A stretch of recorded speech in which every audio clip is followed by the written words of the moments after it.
Hello and welcome to a very special edition of the Leading Lives podcast. This episode is going to be split in two, part one this week, part two in the next few days. Now, I'm going to be joined by a legend from the military, someone who could have had a very different career. Let's meet Mick Hawkes. Hi Mick, pleased to meet you. Yeah, thanks for the invite. Nice drive down from Hereford and decent weather. So thank you. Good. You could have done something very different as a teenager, couldn't you? Tell me about that. Yeah, I could have ended up as a bog standard 4th Division football player instead of joining the military. Yeah, I got a trial because my father was in the military. I went to about 14 schools. Ended up playing football. Ended up quite good at playing football, or so I thought. Played for every team, every school team that I played for.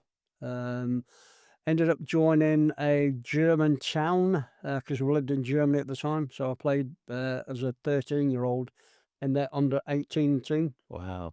Came back to Lincolnshire when my mum and dad divorced. Got a trial with Lincoln City, of all teams. What Just position local. did you play? Left back. Left back. Do you know, I had you down as a centre half. Right. Yeah. So as far as Lincoln City were concerned, I was left back in the changing room. Yeah, we had a very short period of which to try and impress. You all got your bibs and numbers. Because I played left back, unfortunately, the side that we were in the trial, we had quite a strong side, whereas the other team were quite rubbish, basically. Yeah. I don't think anyone got picked in their side, but we were attacking, so there wasn't really a lot for us to show as a defender. And distraught because they never called my name out, and my world, 15 and a half years of age, just completely shattered. I wasn't going to become a professional footballer. Sadly not to be then, but you went off to join the military at 16. Yeah, it's funny because my father was in the army, but at no stage did I have any inkling to be in the military. And a lot of that is because most of our time in the military was over in Germany. And at the time, as a school kid, the British Army in Germany were quite hardcore drinkers, socialising and all that sort of thing. So the army barracks, or the places that we were based at, were organisations that had been in Germany for quite a long time. So alcoholically rotund, so quite not very inspirational people. So every time I saw an army guy wearing a blackberry, it didn't really inspire me. So I had no intention of joining the military at that age. But you did after, at a young age. What was it? Junior paras Yeah. So bizarrely, so I went to Grimsby. Having realised that there's not a lot in Lincolnshire to do, farmer, mechanic, builder, or join the RAF. So I then went down to the Army Recruiting Centre at 15 and a half, 15 and three quarters, something like that. There was a big burly paratrooper sat behind the desk, had a fantastic picture up behind him, people jumping out of aeroplanes, inspirational. But he was the first person really that inspired me to join the military, and I wanted what he was doing. I wanted to be a paratrooper. So at 16, I went down to Aldershot, joined the Junior Parachute Regiment. So for Junior Parachute Regiment, basically is for 12 months you learn how to be a soldier, but you don't, it's just plain really. I was in the cross country team. I've never finished a cross country run in my life when I was at school because it had nothing to do with football. I wasn't interested. We had a 10-mile run. I came second, so I don't know where that came from. Found out I was a bit of a natural runner, I suppose. And then it all sort of just kicked off from there. So got into recruit training at the age of 17. So 17 to 17 and a half is your recruit training. And then in theory, at 17 and a half, you can then deploy to one of the battalions. But unfortunately for me, week 14 into the recruit training, I snapped my ankle quite badly. Had it manipulated into place initially. 3 weeks later, they re-x-rayed it. It hadn't knitted well, so they then pinned it. Then took me about another 8-9 months to get full fitness back up and running. I was then called into the training major, and there was a medical doctor in there. Probably being a bit overzealous, I suppose, because I was a young lad. They said, "Listen, you can't parachute, so these are your options." So I left the army, purely because I didn't want to. I had flashbacks really of when I was a kid, all these other people that I wasn't impressed with. So I made the massive mistake of leaving the army for about 3 months. But you went back and trained to be a commando. Yeah. So when I went back to the recruiting centre in Grimsby, they've obviously got my documents now. Big red, no parachuting along the front. So they said, "Listen, you're obviously a fit lad. Have you thought about being an army commando?" So similar to the Marines, but your army generally attached to Royal Marines, so you have to do the commando course and all that sort of thing. You still get the green beret. Yeah, yeah, yeah. So you still have to do all the commando tests that they do. Finishing with a 30 miler. I actually found the commando course quite easy. Purely because I was, you know, a year and a bit, nearly 2 years older than what I was before, and so yeah, I managed to get through the commando course quite easily. And that's no disrespect really to commando people watching this. It's just you're a bit older, a bit wiser. You filled out a wee bit more. Whereas at 17, as a young baby paratrooper, you're pretty lightweight, I suppose. So you were attached to 4-5 Commando. Yeah, so I ended up going to Sem Battery, who T9 Commando, who were based up in Arbroath, Condor at Arbroath. It's a bit of an out the way posting. When you think T9 Commando are based at the Royal Citadel in Plymouth, and it's probably everybody's dream posting, to be honest. But because Sem Battery were due to do a Northern Ireland tour, that's where I wanted to be. So I volunteered. Me and two other guys. Ended up going up to Arbroath, joined Sem Battery, who so we were attached to 4-5 Commando. And along came the Falklands War. Yeah. 82. Well, just before the Falklands War, the pin in my ankle started to rub, and I went for a run. Got back and my ankle was in. It was quite painful. So I went to the sick bay, and they were staggered that I still had the pin in my ankle because it should have been out after 18 months. But young kid, just totally forget about that. Just get on with it, and which will be a bit of a theme actually. But yeah, so they sent me down to Woolwich, near London, to get the pin taken out. Went down there. So this is about 4 months before the Falklands. So I went down there, tried to get the pin out, couldn't get it out. So they just buried it deeper because the bone had sort of set round it. And then got back to Arbroath, and then get ready for the Falklands, which was April 1982. And when you were down there, there was the issue around HMS Antelope, which you were very heavily involved in, yeah? Yeah, so we all went ashore. Ajax Bay is where 4-5, and because I was attached to 4-5, although I was in the artillery, I've never been on the guns in my life, firing the gun. That's down the gun end down the back end. I was attached with a 4-man team attached to Yankee Company 4-5 Commando. So we went ashore, expecting a bit of a drama going ashore. Nothing. It was a silent landing until about 3 minutes later, two Argentine aircraft came flying over the top of us. Their faces and our faces just said it all, really. We were just, what the hell's that like, And then all hell broke loose behind us because all the ships down in the bay started opening up onto the aircraft. Unfortunately, some of the ground forces were we're being shot at as well because we're on the high ground. So you're just trying to dive for cover. And unfortunately, it's peat bog, so really difficult to dig down. So you ended up building upwards using all the rock, if that makes sense, because the peat bog was pretty bad to try and dig in.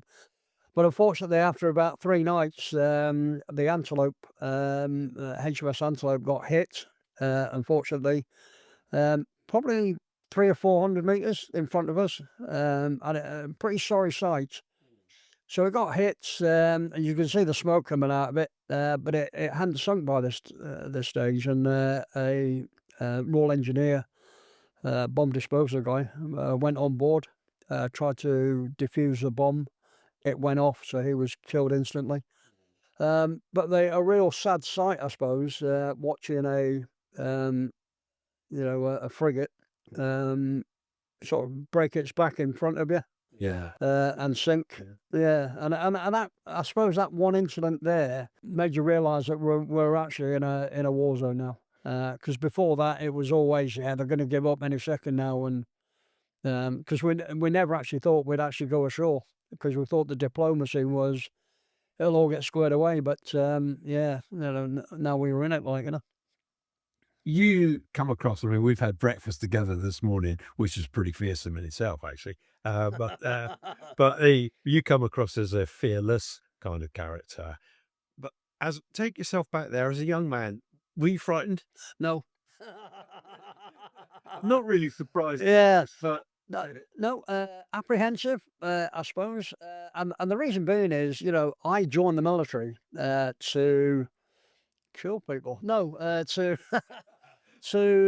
conflicts and stuff like that, which and most people did. You ask all the young paratroopers that were down there. This is why you join the military. And this really was our first major conflict in quite a few years. Before that it was, I don't know, quite a few years. So we had Northern Ireland to keep us ticking over, but this was a major conflict. we'll come on to not Yeah. a little bit. I read somewhere that you, because of your ankle, you had to do something special about your foot. Yeah, so we did the Yompa. The Marines call it the Yompa cross. I've converted because so long in the regiment. I've converted back to tabbing, tab. But we did the Yompa cross, carrying all your equipment from Ajax Bay all the way across, and we got to Mount Kent, so quite a few miles in. And unfortunately, my ankle started playing up. Not in a painful way. It got infected massively, and gammy and all that sort of stuff. So while I was at Mount Kent, we had about 4 or 5 days to do a few things before we were going to then start doing the major attacks. So while I was at Mount Kent, one of the lads, when they saw my ankle, said, "Mate, why don't you nip down to the Marine first aid place, and just get it strapped up and all that sort of thing." So that was the plan. So I went down there, and another medical doctor, being overzealous, he looked at the ankle and said, "Listen, we're going to fly you off, and you're going to go fly you to the Uganda hospital ship." And I just looked at him and thought, "Hold on, I've just walked all this way. I'm in a 4-man team. They can't afford to lose anyone for a start. But I'm not leaving." So anyway, strapped it, gave me some painkillers, antibiotics, all that sort of stuff, and instructed me to go and pack all my kit and come back, and they were ready to fly me off. Now, on the Uganda at the time were all the casualties from 2 paras attack at Goose Green. So real proper injuries, as we call it. A gammy ankle is not an injury, as far as I'm concerned. It's just one of them things. Paracetamol, get on with it, type attitude or injury. So back to battle, and that must have been, from your mindset, I would say probably exhilarating sounds the right word, but also intense. Yeah, I suppose it was. It's funny because the doctor actually, the doctor the next day, because I hadn't turned up, actually came and looked for me, found me, But thankfully, there was a major in charge of us who outranked the doctor. And when I explained to the major, listen, my ankle's okay, let's just get on with it type, he overrode the doctor, and I'm glad he did in a way. Probably selfish reasons because he couldn't really afford to lose a person from one of his team. But yeah, I'd have been distraught coming off, knowing that you're about to do some serious attacks, like and as it transpired, the next day, we actually fired the first fire mission regiment in anger since the Korean War, because we were adjusting the guns onto Two Sisters, which is going to be our next objective.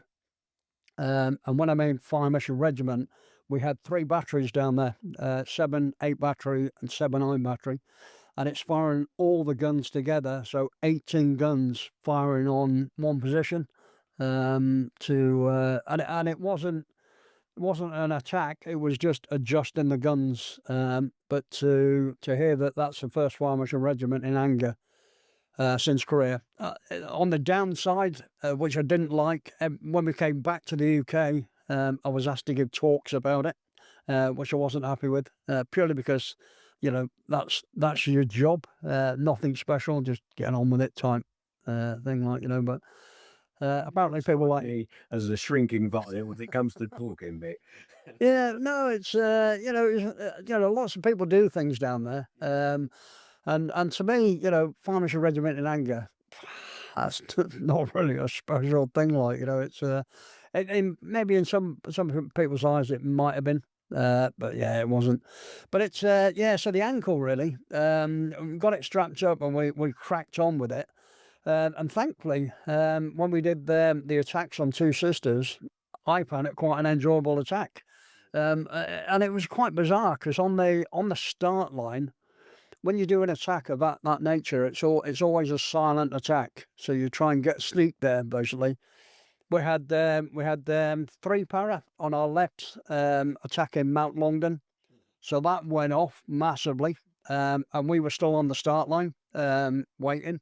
So after still silent, they now commence their attack, and just looking across, bonfire night times 50 was going off over there. And on our right hand side, we had 40 Commando, 42, sorry, doing their attack on Harriet, and we were the big feature right in the middle. So all hell let loose on the left, on the right, all hell on the left. And then we started our attack. But before we started the attack, bearing in mind the weather was really, really cold.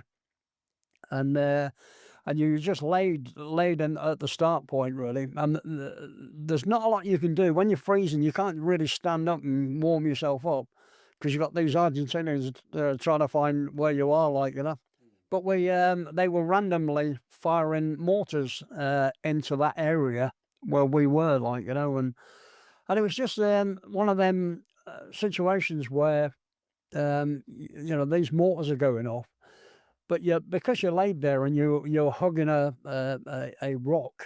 The only thing I could think of was I'm going to get my head down.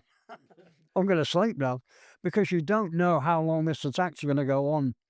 And once you start an attack, you don't know when your next objective's going to be, if that makes sense. So this might be the one and only time you're going to be able to get your head down. So trying to sleep and while you're being mortared was a bit surreal. But then we got the order to move, and then all hell sort of let loose, and we caught up basically with the two battles left and right of us. But it was good. We only lost, I think we lost 5 people. Right. Which would bring the Marines were very methodical, the way they went about their business. They didn't have any mortars, because their mortars, unfortunately, had been hit a few days before, so they didn't have any mortars. So they were very reliant, really, on HMS Glamorgan initially, that was given a lot of fire support onto the. And then very, very reliant on Tulan Commando's guns. And at the time, we were using 8 batteries guns, because our own battery were not in the right position to support our attack. So we ended up using our sister battery. And bizarrely, in the whole attack, not one round was off target. And all the missions that we did were all danger close. And when you try and explain so danger close is where you're actually bringing the artillery rounds extremely close to your own units, to 30, 40 meters in front of them. And the only thing you could really say is, listen, guys, in 17 seconds, 6 rounds are going to be coming down on top of you, like, so just keep hunker down, like, I mean, through the ages, we've heard stories, me as a non-military person, of bad comms letting situations down and deaths resulted. But it sounds to me that the comms must have been fantastic. It were, yeah, the comms didn't let us down at all. And bear in mind that you're millions of miles away from home, but the communications we had were absolutely spot on. And I think a lot of that was because we had the ships out, who could relay everything, and no issues with comms whatsoever. There were small issues with their patrols on the ground, probably losing communications, but for us, talking back to the gun end, no issues at all. And in the heat of battle, that's what you've got a booming voice for, like, How close or was the British forces to running out of ammunition? Yeah, close. Yeah, and this is why we had to be very pragmatic with the Marines. There was one occasion when the Marines were asking us to hit a machine gun position. And now, artillery is an area weapon. If you want to hit a machine gun, go and hit it with your own weapons, like, with machine guns and anti-tank weapons and stuff like that. The artillery is not an area. So in the end, you have to say, listen, we're not doing it because we need to control the amount of ammunition we were firing, because our next objective was going to be a place called Sapper Hill, which was the last major feature outside of Stanley. Now, this is a feature that was very difficult to get to because it was very flat and open. So the artillery would have been vital for getting a foothold into the battle. And so we were very conscious that we couldn't really afford to fire too many rounds. And as it happened, and we were chatting to the 8 battery guys on the gun end afterwards. Every now and then, so you'd order fire for effect, which was high explosive. And every now and then a smoke round would go off or an illuminating round would go off. And that wasn't a mistake. That was basically the gunmen, whatever ammunition was down there, they were just chucking it up, like, and firing it, like, Yeah, it was very close to running out of ammunition. I should mention before we move on from the Falklands War, of course, this has been recorded in Poole, as you know, and Poole's got a strong affiliation with the Marines, the SVS, and also particularly the Falkland Islands, because it was Marines from Poole that were on there at the time of the invasion. Yeah. They were never recognised for their involvement in the war. What did you think of that? Yeah, difficult job they had. Bear in mind that they're at the forefront of a major invasion by Argentina. There's not that many of them, to be honest. But bear in mind they're following orders, what they're given, like, So, no, I've no animosity at all to the Marines that were on that, because ultimately when you're told to lay down your arms by a senior government official. Yeah, absolutely. Then you do as you're told, basically, and away you go. At the time, I thought it was a great shame that the British government sort of made quite a play of that and were quite critical of the Marines. Yeah, I found that a bit bizarre. Bear in mind that I'm working Marines all the time, like, and I thought that was a bit naughty on their side. But I can understand the mentality, purely because it was more of a after that, it was all about winning the battles and everything else. And bear in mind, there's a massive rivalry. So not only did you have the Paras and the Marines down there fighting hand in hand, but you still got that major rivalry. You also got the SBS shaky boats, and the regiment were down there going hammer and tongue, and they still have a big rivalry as well. Like, so it's a bit like a football match. You're all fighting the one cause. But actually, we don't like you and you don't like that. But, that's military, like, After the Falklands War, you put yourself up for selection for the SAS.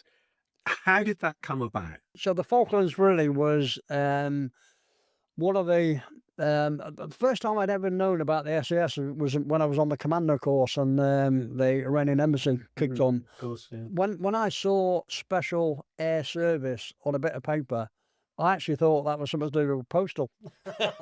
Yeah, no, but then you saw these guys in black doing something. I thought, hold on, Special Air Service, what's all that? So that tweaked it, if that makes sense. So then when we did a Northern Ireland tour, we were in Besbrook Mill, and every now and then you'd bump into these people with long hair in civvies going about their business, if that makes sense. So again, that tweaked it.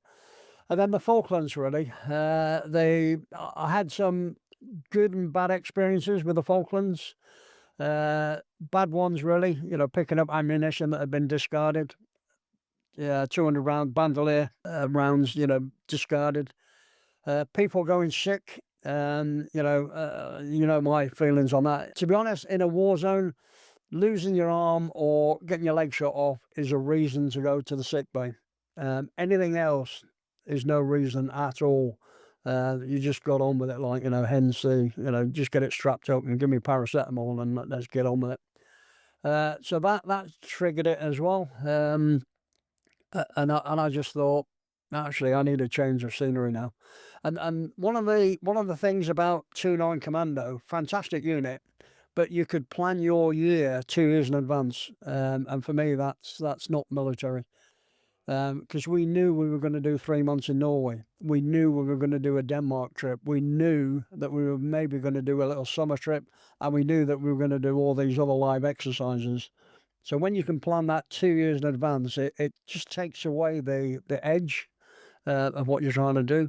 Oh, and one of the guys called Jim Murphy, Spud Murphy, who unfortunately passed away 2 weeks ago.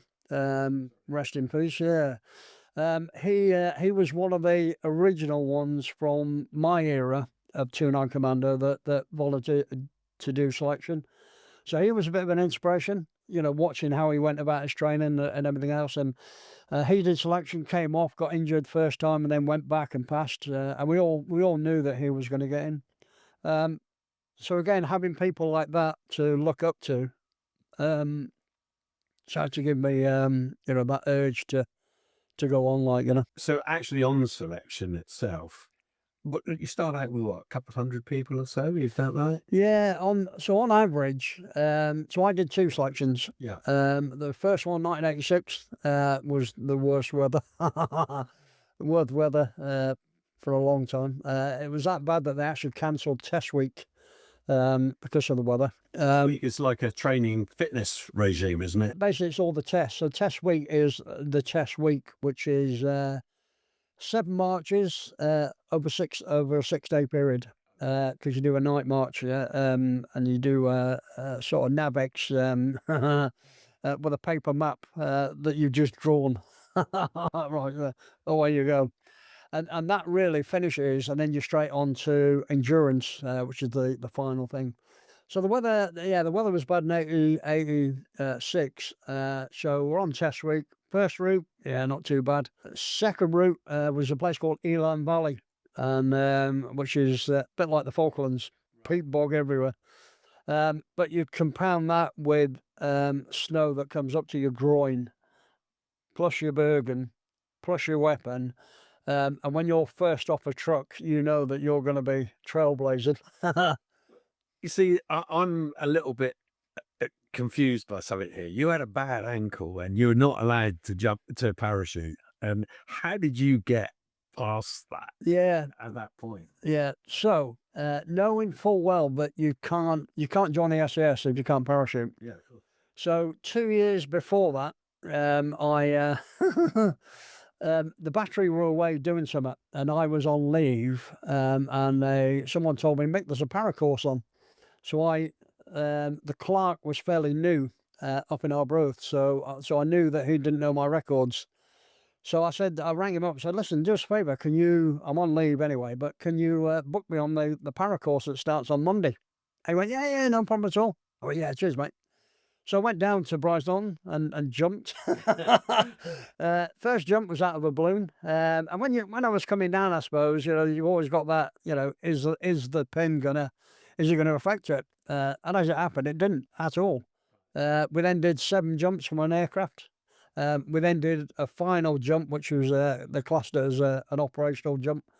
So night time, full kit on, and then jumping out with a Bergen strapped to your legs. No issues with the ankle at all. Fantastic. So even though you would go for a run, you'd have to get up a bit before everyone else just to get the ankle moving. Yeah, I thought selection was doable, even with a pin in my ankle. You said that you did selection twice. So what went wrong on the curriculum? Yeah, first one was that weather. So on the second route, when I was first off, I was actually quite keen and extremely fit. And I got to the third last checkpoint, and the training major with the sergeant major, course sergeant major. And they were stood on top of a hill, snow up to the same as the rest of us, drinking a coffee. So you sort of run up with your weapon, absolutely shattered, and they just shouted over. They went, "Right, Hawksy." And I said, "Right, what we want you to do is take your burger off, go and get yourself a cup of coffee, and then just wait 10 minutes, and then on your way." I actually thought that was a test. Well, because if you took the coffee, Yeah. and, you're showing weakness. Absolutely. Yeah. Yeah, psychological. And I thought, I know your game. So that good advice I totally ignored, much to their displeasure. I'm all right. So cracked on, and all I can remember is getting to the second last checkpoint, or the sort of final checkpoint before you, and you could actually see where you could finish because it was all downhill down to a dam. So it was easy going thereafter. But all I can remember is actually going up to the checkpoint and then waking up in a helicopter. But did you have any indications that you were going to just? No. So what was it? Dehydration or something? Right. So I ended up in the sick bay in Hereford, stood in lines, and they bedded us down in there. And the training major came in and said, "Oh, unfortunately, you failed. You failed selection, so absolutely gutted." But the instructor who was on that checkpoint came in just to find out how I was, I suppose, and have a quick chat. And I said, "What the hell happened?" He went, "Mick, you came up, you took your Bergen off, you got your map out. I showed you where to go on the map. You acknowledged it. Put my map away, picked his Bergen up, put his Bergen on my back, and then ran in the completely opposite direction to where I was supposed to go." And that's when he clicked on that I was in a bit of trouble. So we think exhaustion, weather, all the factors sort of kicking in. Hey, I was out of it, and to just wake up, and it was surreal waking up in a helicopter. When hold on, I'm supposed to be, I'm supposed to be down there, so really bizarre. But it was disheartening. Simply, It's a bit of an understatement, isn't it? yeah. But to be told, you failed SAS selection, was worse than the football, worse than snapping your ankle, much worse than that. Yeah, it was distraught, really. Everyone that goes on SAS selection, some people it's a last chance saloon, really. They're sick to death of their old normal military unit. So it's SAS or nothing, and a lot of people actually leave the army having failed selection because that's all they ever want to do. Yeah, I was distraught. Had the perception from within of the SAS changed since the Iranian embassy? Because before that incident, it was a very secretive cloak and dagger, and very few people outside of the immediate military would have known about it. Yeah. But suddenly it became almost, if I may use these words, like the glory regiment. Yeah. And so had the perception of people wanting to join the regiment changed in any way? And did it attract different kinds of people? Obviously, when you have such a high profile event like that, then it does spark, because I'd never heard of them. So it does spark the interest. you get some people that join for the wrong reasons, but you'll get sussed out on the selection. They, it's a 6 month process, and when you're looking at 200 and a bit, starting it, and by the end of it, you're sort of down to 10, 12 people. That tells you that the system works, and does weed out people. And the jungle, which is by far the hardest part of the selection, is a way, psychologically a great way of pinging the people that are there for the wrong reasons. Now we'll come on to your second and successful attempt at selection, but missing out the first time round, although it was majorly disappointing for you, it did actually have a silver lining, didn't it? As I understand. Yeah, absolutely. It's because I went back to Arbroath, and bizarrely, I've never been one for girlfriends. Girlfriends. I'm too busy. I'm either fighting, drinking, or training. And that's your routine, like if that makes sense. And so yeah, I met Kim up in Arbroath. She worked in a place called the Light Bite, which is a cafe. So I used to see her, and I was very attracted to her. Dark hair, big eyes, Scottish lady. So I was very much attracted to her for quite a while. And then I got the opportunity to speak to her in a nightclub, and I asked her for a dance, and bizarrely, she said, yeah. And bearing in mind that, I wasn't a catch. I had mega short hair. I had no teeth at the front. All my front teeth were missing. I wasn't the catch, and she must have thought, what the hell? But she said yes to a dance, and that was it. We really hit it off. And as it happened, we were married for 30 years and had 4 fantastic kids, So selection was put on the back burner. Yeah. Because selection's always going to be there. The chance of doing ESSA is always going to be there. Meeting the right person only comes around once or twice, maybe. For me, it was worth it. So I'm glad I did, because we've got 4 fantastic kids, and it's great. Unfortunately, the marriage didn't last. Lasted 30 years. 30 years is Yeah. good going. Yeah, absolutely, and it's an amicable divorce, so we still got on, get on well, and it's great for the kids, because they can invite both parents to a do, and that there's not going to be that bickering. Yeah, unfortunately we just drifted apart, and a lot of that was down to my work, not so much in the military. So the marriage survived military life. Let's take it back to selection. Selection round 2. You mentioned the jungle, and when you got to the jungle stage of selection, how tough was that? Oh, flipper. So everyone thinks that running up and down the Brecon Beacons is hard going. That is an absolute doddle compared to the jungle. My parents are actually from Brecon. Are they? Yeah. All right. Okay. Okay. Small world. Yeah. But so I mean, the running up and down the hills is for the SS really to get a certain amount of people that are physically fit, mentally, as well as physically, and that's what it's designed for. When they pressure's really on, can this person, get up in the morning, 4 o'clock in the morning, chucking down with rain, snowing, get a Bergen on, and then run from A to B in a certain time. I've seen burly paratroopers, Marines, whatever, wake up in the morning, looked out the window, chucking down with rain, gone back to bed. But it's not like the TV program, Who Dares Wins. There's no shouting and yelling. It's all very mature, very matter of fact. If you wake up one day and it's not for you, they'll just pat you on the head and don't worry about it, mate. Just go and have breakfast. Go and pack your kit, and there's your train ticket. There's the advert for the Marines, isn't it? 99% need never apply. You could take 99% of the remainder, couldn't you? Yeah, absolutely. And it's the good thing about the hill phase, it's a great leveler, because it takes all sorts. So you get a lot of paratroopers who have a massive advantage when they go to the jungle, because it's all military work.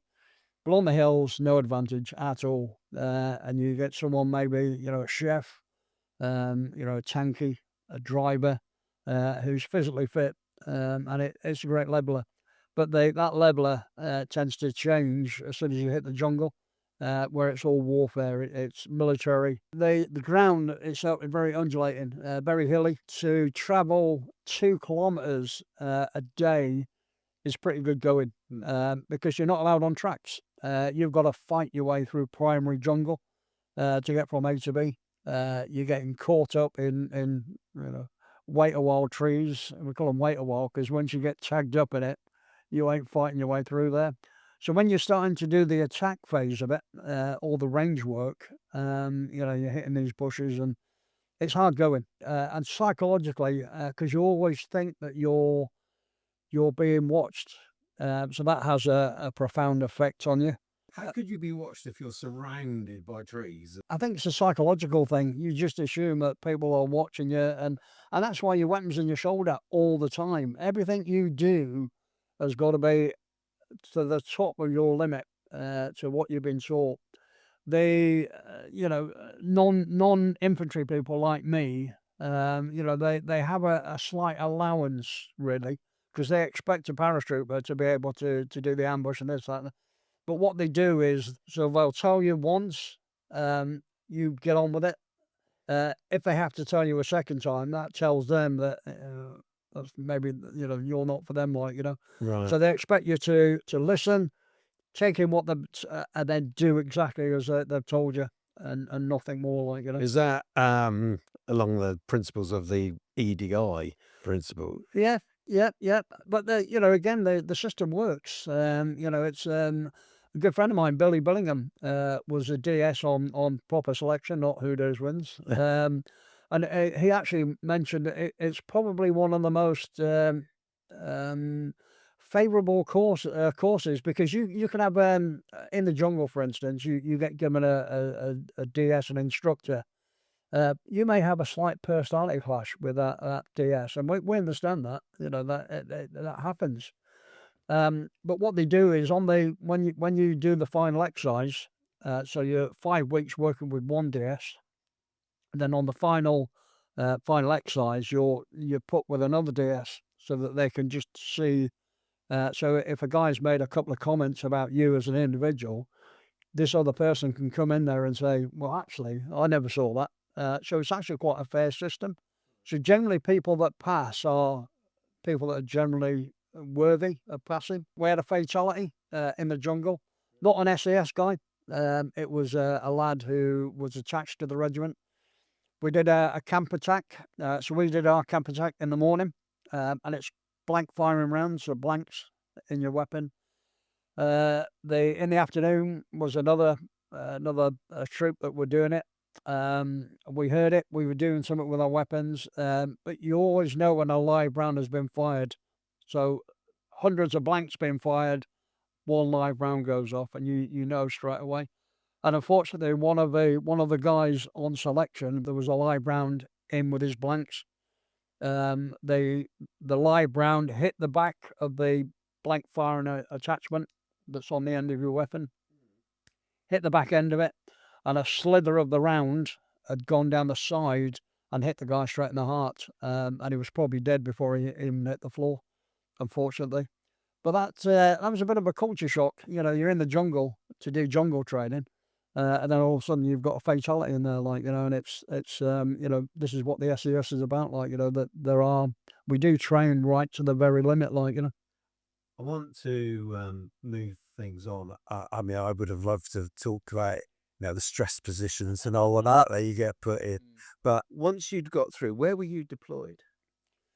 Yeah, I was quite lucky because I wanted to go to B Squadron Mountain Troop. So I actually got the troop and the squadron that I wanted to go to. B, because B is a very family orientated. They were renowned for being much more relaxed, laid back, and it's actually the squadron that the Iranian embassy was all B Squadron.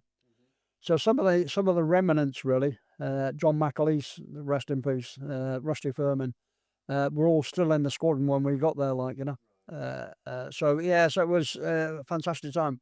So the very first deployment that we did was to New Zealand, of all places. And around that, and it was great because the New Zealand SAS are hardcore individuals. You know, a lot of their people come over to the UK because in them days New Zealand didn't have a war. You know, slightly different going on because they had Afghanistan, but at the time there was no war, so they were training for peace. So a lot of their people would come across and do our selection, generally passed, and then would join the squadron. So going over to their backyard was great. You know, because you're working with like-minded individuals, and we had a massive regard really for the Kiwis, Kiwi SES. But some bright spark decided that we should take on the New Zealand SAS at rugby, and we were like, "That hold on, The All Blacks. why don't we play about football?" Yeah. Yeah. So yeah, they absolutely hammered us. Yeah, severe kicking. We had a Kiwi lad called Kenny Wachura, who was a junior All Black, very talented individual, but he was singled out by the other Kiwis and to stop him playing, I suppose. Yeah, we had some phenomenal rugby players in our side, but you know you're playing the Kiwis at their own game, like, you know. And anyway, they hammered us, but it was all good. You know, it was all you know, part of that special forces clique, I suppose, and mentality. Northern Ireland, height of troubles, really, wasn't it? Then you were deployed to Northern Ireland in some particularly difficult roles. Yeah, yeah. I decided that I wanted to do something different, I suppose. So I volunteered to do 14 inch. So the surveillance organisation. An SES guy volunteered to do that course. You put yourself on a bit of a pedestal to be knocked off. So you've got to get your act together. And the three core training syllabuses are CQB, close quarter battle with a pistol, which is our bread and butter. So no issues with that at all. Close target recce, breaking into places covertly. Again, you know, it's our bread and butter. Surveillance, not our bread and butter. Right. We're more akin really to RoboCop. You know, get away, you know, get on there, like, you know. So yeah, so SES guys are generally not the best at doing surveillance, and we understand that. Just purely because your mentality, you know, you're a bit more. How did you adjust? Yeah, I didn't. So when we were doing the course, so what happens is when you do these serials, surveillance serials, you bring for a debrief at the end. They used to bring the target in, the person you've been following, and so he would be sat there, and we'd say, right, well, we'll ask the target now. You know, what did you see? And he said, well, Mick, you know, I saw you getting out your car, and Mick, I saw you, and Mick. And I was like that. Hold on, am I the only one doing surveillance here? And anyway, this went on for ages. So at the end of the course, there's 12 of us left. And they said, listen, guys, you're all passed. And I went in and had a chat with the training major, who was a 14-inch guy who was about to go on SAS selection. Really cool guy, as it happened, for an officer. And he said, right, Mick, you know, what do you feel? And I went, to be honest, I'm just shocked I passed. He went, why? I went, you were in them briefs, you know, on the surveillance side of it. He went, Mick, don't worry about that. He says, all that means is you were keen, really, really keen. So bear in mind that the training is in Herefordshire. Well, you're not really, it's not life threatening. He says, so when you get across the water, when you go to Northern Ireland and you're working in some really bad areas, you can rein yourself in.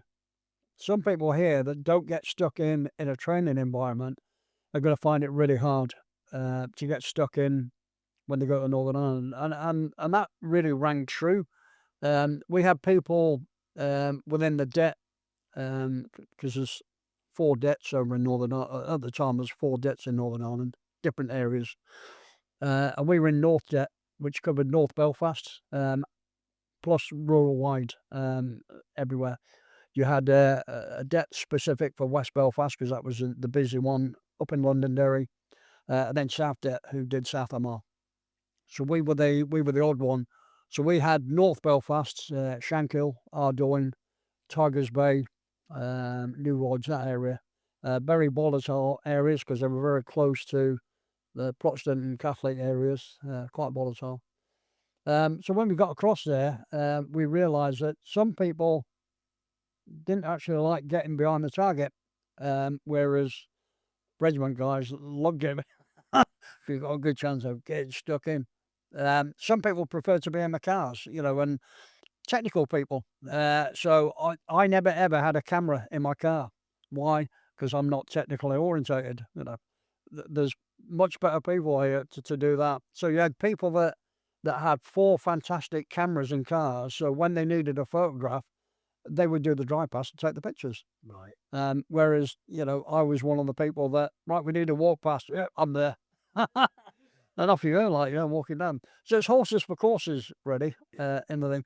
But had a very successful 18 months. It was success after success.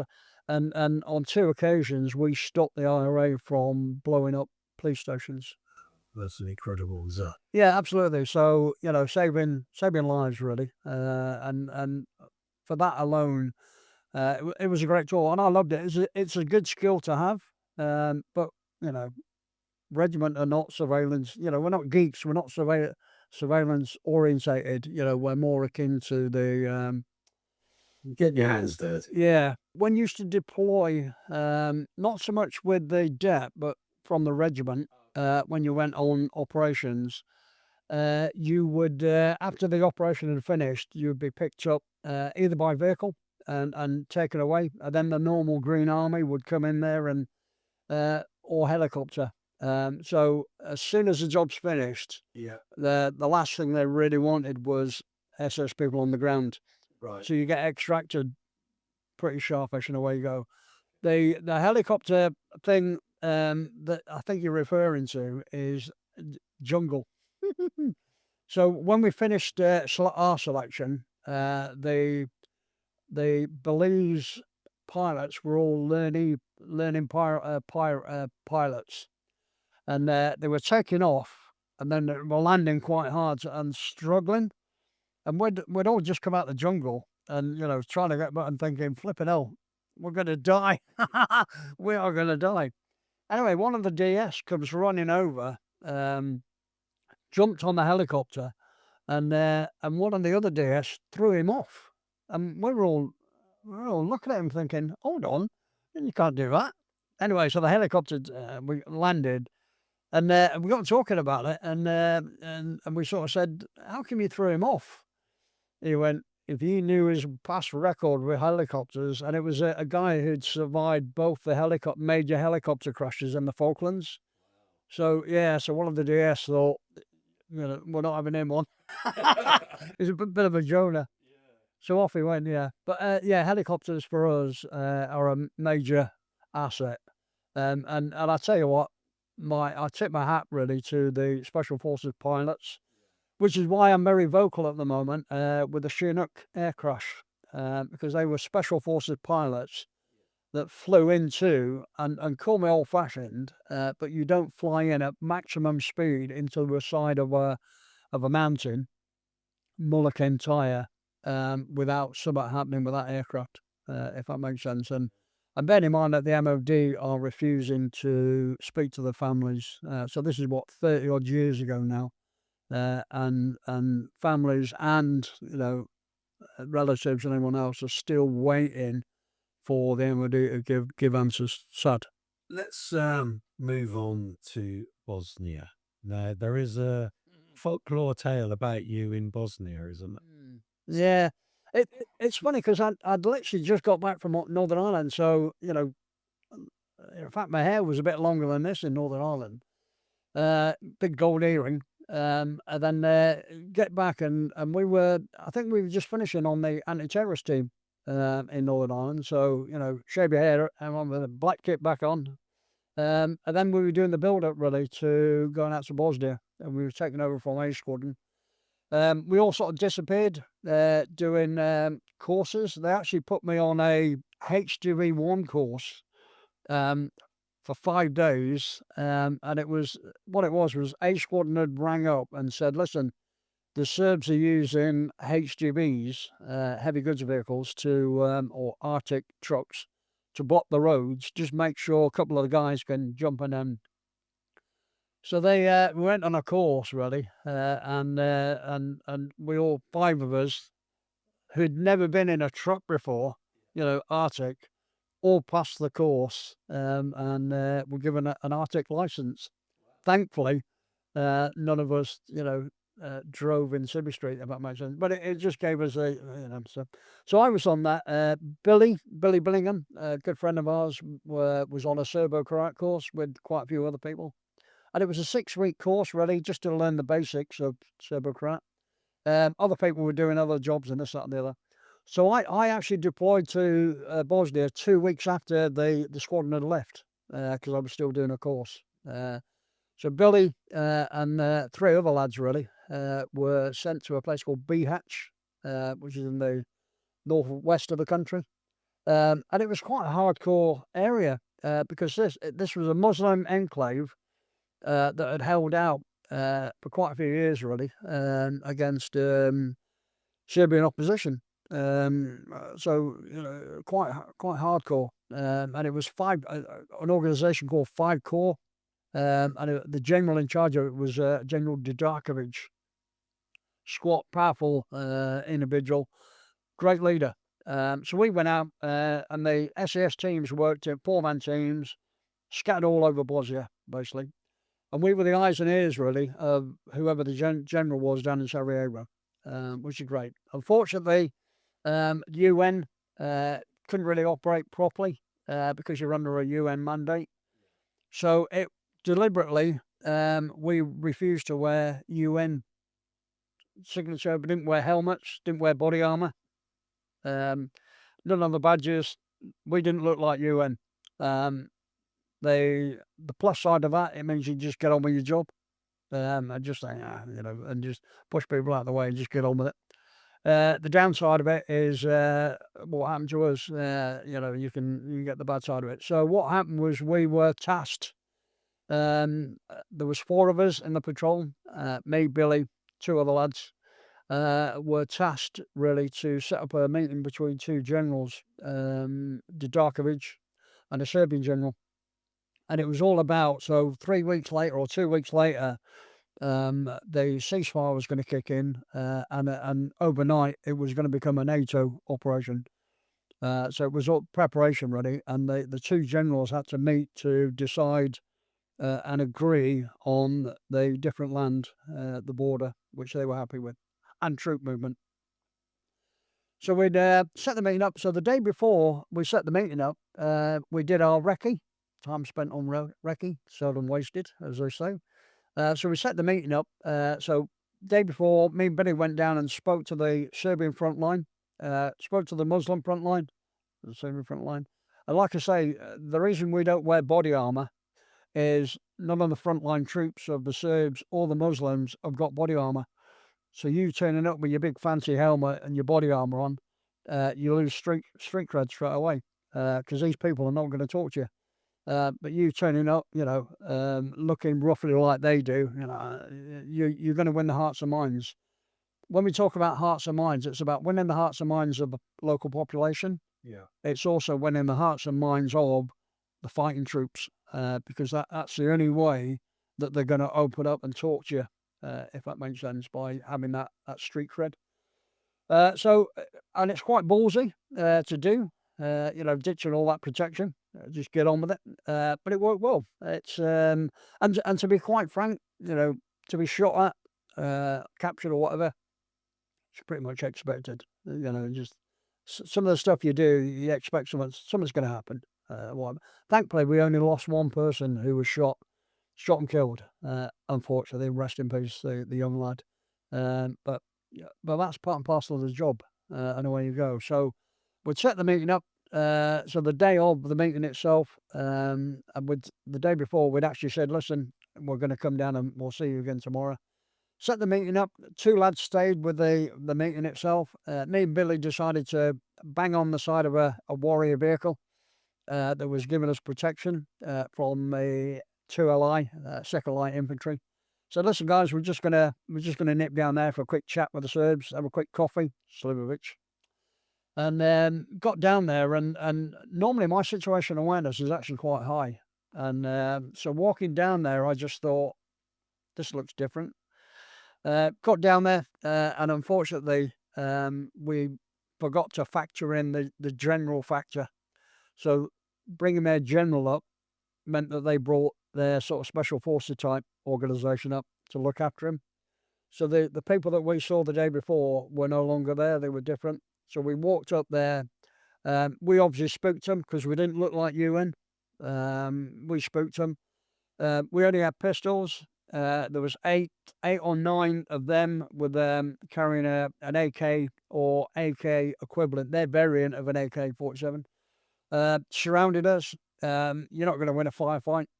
So bang to rights, really. They dragged us off to a little hut, little building, farm building. Quick tactical chat, talk.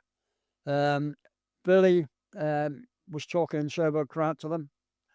They then decided that we needed to be driven further back to a place called Prijedor, and the camp that they took us to was quite notorious for Muslims disappearing, getting starved. So quite a nice place to go to, I suppose. But on the drive, me and Billy were in the back of the vehicle. You had a major or a captain driving, who was the interrogator, spoke perfect English. And then a big burly guy with a big beard sat in the front passenger seat with an AK or their variant across his knees. Me and Billy chatting away, whispering. Fantastic for us because we're seeing all the Serbian front line. So we're registering that. So we're getting more out of this than they're getting out of us. The guy who spoke perfect English said something to this guy. He then sort of span round, pointed his weapon at us, and then cocked his weapon. And I don't know if it's maybe dark humour, but me and Billy started laughing. And the reason we laughed, nervousness maybe, but we instantly both thought, hold on, you should already have a round in your chamber. And if I'd known that, we could have flipping jumped you. No, I didn't know. We naturally assume that everyone's got a round in the chamber because we've got one in our chamber, or we did have before they took the weapons off us. So it was, which annoyed this guy, and I'll mention it later on, annoyed him. So he sat back down again. It was a 45-minute drive up there. They took us into a camp, and then into quite a longish building, threw us in a hallway. I was then dragged in for first interrogation, and because I'd just come back from Northern Ireland doing the undercover stuff, we knew really how to do a proper cover story. So my cover story was, I've only been here 2 weeks, true, so I can't really lie about that. But the only other thing that came to my mind was, I'm just a driver. I know nothing, I'm just a driver. So they spent an hour trying to get more out of you, because what they're trying to get is, you're obviously not normal UN, you must be something else. And they probably suspected that we were SAS. But we had maps on us that were completely sterile, notebooks, sterile, and we had ID cards, UN ID cards. But at no stage did I think these people were going to kill us. Why would they, if that makes sense? And I was trying to explain this. When you're captured and you're at your most vulnerable, you always have to cling on to the positives. So that's what we did. And being captured with an individual like Billy Billingham is a bonus, because you bounce off each other, and that strength of character between the two of you bodes well. An hour later, they threw me out. Poor old Billy then got dragged in, went through, and I couldn't hear what was going on. You can't hear what's going on, but I was sat out in the corridor, and old matey that we'd laughed at with his AK was now carrying a bayonet, and taking great pleasure in threatening me with the bayonet. Obviously, I laughed a bit louder than Billy. So he was digging it in your side and getting the odd kick in the shins and all the intimidation. and nothing more than that. So again, untoward now, not really. You expect it. So Billy then gets brought out. So I'm then expecting to be dragged in. 2 minutes later, Billy back in again, and so I'm left to this sadistic git. Give me a bit of a hard time. Walking up and down. Billy's out. Billy's in.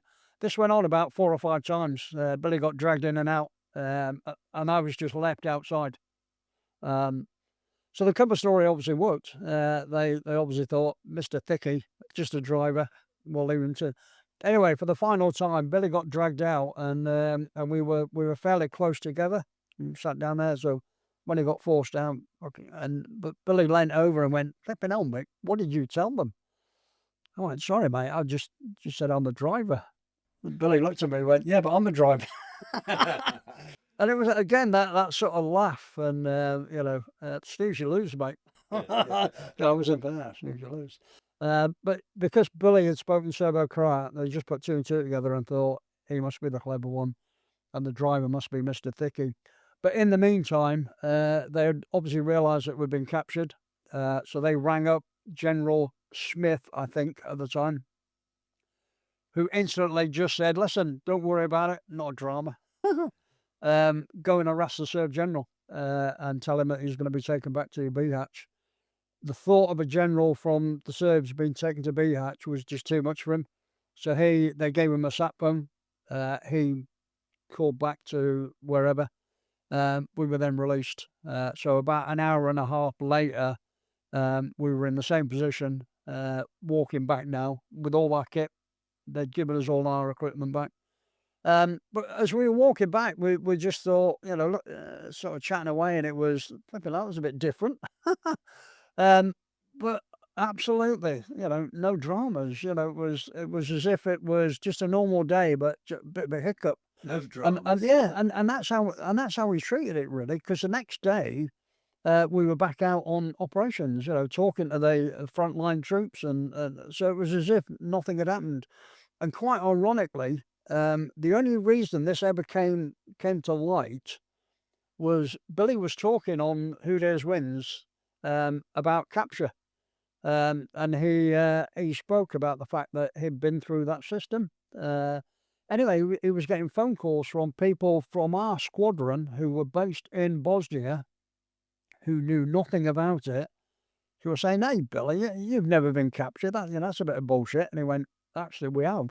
We just didn't make a drama out of it." And it's just that old school mentality that, you expect that. So, just get on with it. Mick, I could listen to you all day. These are incredible stories. And this is by far the longest podcast. All right, okay. All right. But before we reach the end of part 1, there's just 2 things really. So I'm going to race you through these. Sweden.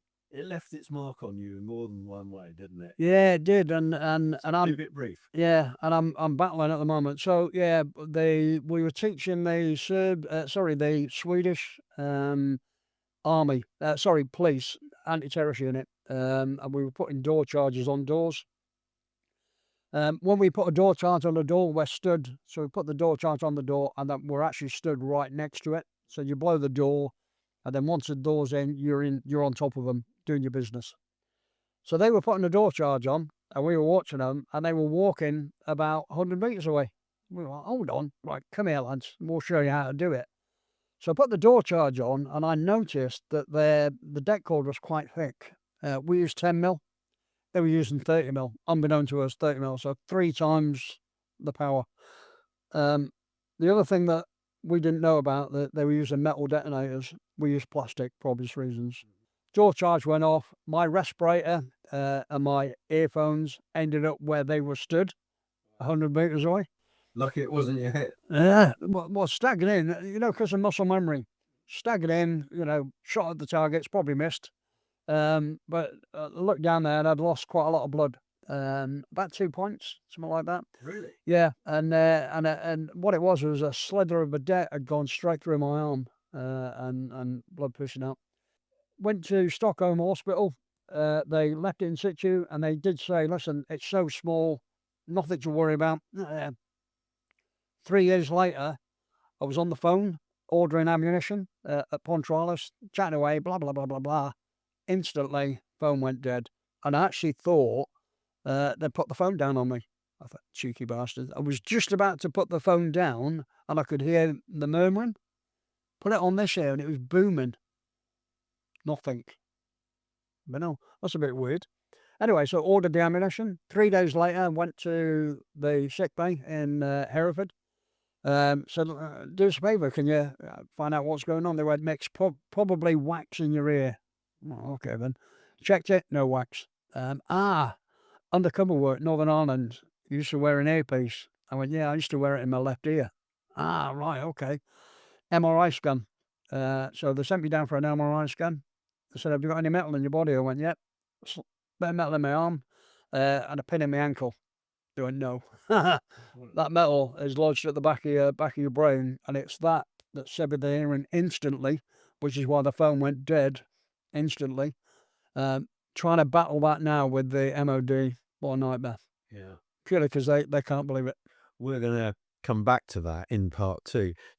You've just reminded me of something that was deeply buried in my memory banks. My father was a soldier in World War II, and he got badly shot, multiple gunshot wounds, and in much later life, I think, beyond retirement age, and he was 19 in World War II, beyond retirement age, he was having some chest pains and he went to a hospital and they x-rayed and they found shrapnel in him, which had apparently travelled around his body. Yeah. And he said, oh yeah, they decided, I'm too old now, just leave it where it is. Yeah. Well, my big concern was, hold on, that bit of metal is going to go through my heart. But Stockholm said, actually, it's going to be so small it won't affect it.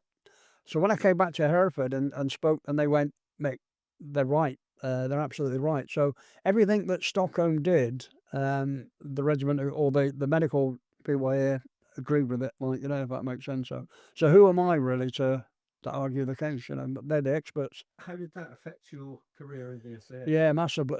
Not in the regiment, because I was on my final 2 years, and I was running the Rangers anyway, so we're all deaf. But it massively affects. So if I have a chest cold, I'm bouncing down the side of a wall. I was out in Kazakhstan and I had a chest infection, and I couldn't understand why I was headbutting walking down there, and it was all to do with inner balance. And the only other thing that's frustrating is when you go and talk in pubs and places like that, if you hear a bit of music in the background, that's all you can hear. Yeah. So all you see is lips flapping, but no words, and that's frustrating. Yeah, and as you're getting older, is it getting worse? Yeah. In terms of you're working. Yeah, absolutely, and because military people, their hearing gradually goes down. Because of the number of shells. Yeah. Yeah. So in theory, I should have an earpiece in this ear. No good putting this is like having a potato on the side of your head. There is nothing there to generate any sound. Beats having a chip on your shoulder, doesn't it? Yeah, absolutely. But again, in an era where, to be quite frank, the reason I didn't claim or didn't do anything was I've still got my faculties, I've got my legs, I've got my arms, I've got my sense of humour, I've got my good looks. And I just thought, there's kids coming back from Afghanistan at the time, no legs, this, that, the other. So who am I really to claim, for a bit of metal in my head? But actually, when you hit 66 and people say, Mick, it's a different pot of money. If people are claiming for tinnitus, you can claim for metal in your head, and that's why we're doing it, I suppose. Yeah, my father was an amputee, and he never received anything. That's post World War II. Not even like unemployment benefits and stuff while he was years, Yeah. Okay. Well, that's going to be the end of part 1, because I want to, in part 2, discuss, post SAS. I think because there was more after that in the military, wasn't there? And then what's happened in your life since. So that's it for now. Thanks very much for staying with us through part 1. That to me is raced by, and I'd love to cover more. I'm looking forward to recording part 2. See you in that.